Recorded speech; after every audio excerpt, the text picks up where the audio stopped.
earthquakes have been happening recently, and some people don't know what to do during an earthquake. In this video, I'll be showing you the things to do during an earthquake. This is Kamara. You're not so expert. Something. Number one, stop your vehicle to avoid further injuries. If you're riding a vehicle, you stop it because you will get injured. This will be as shown by these people.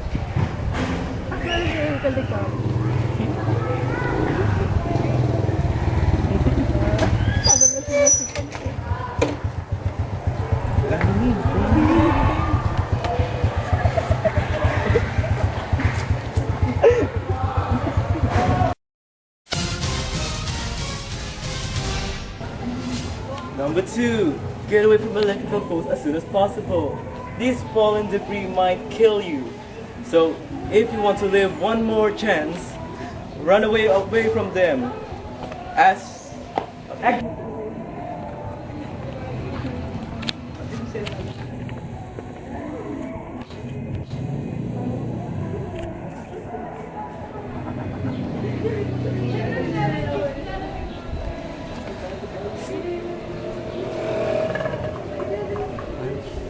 Check it. Go.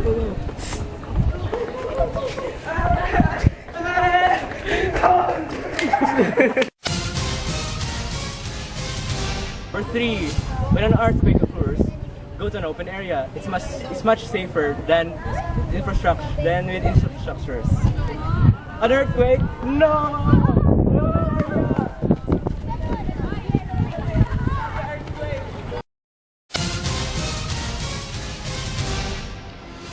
Number four, if you're inside, stay inside. Do not run outside or to other rooms because it's more dangerous.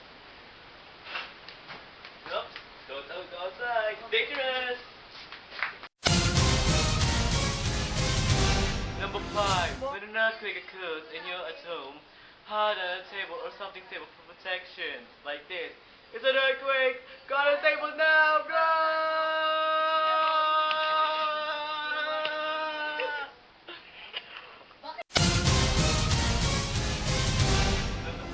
Don't stand in the doorway. A door is much dangerous. Don't stand in the doorway! You're crying out loud! Turn on or off your electrical devices. It might cause sparks or fires. Oh, yes, using the internet, mother. Okay.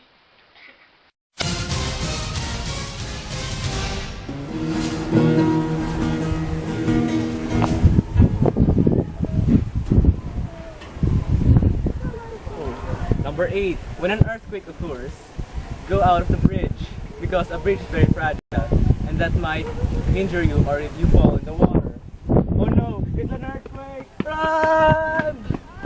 Earthquake! Run for your lives!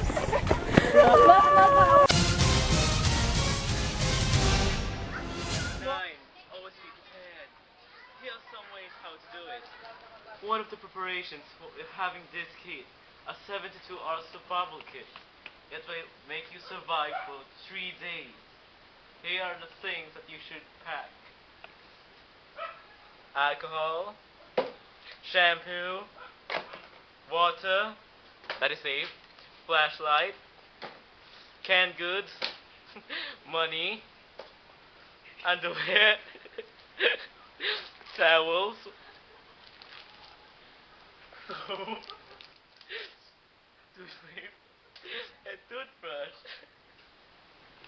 It's a good thing you pack a survival kit, or else you'll die in the next 3 days.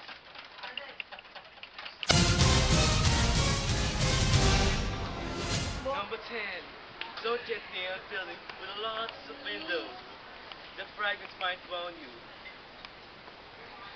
Oops, I better get out of here. I need to save my life.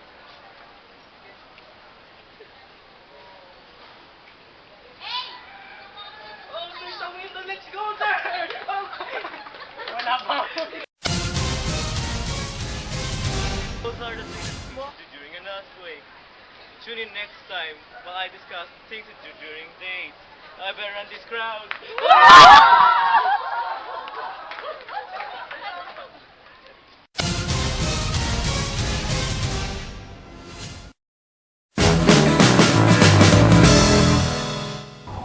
Number one, when you're in a vehicle, stop it because so you can stop the. It's about take two. Number two, get away from electrical poles as soon as possible. The falling objects like the electrical poles might injure you. Ano?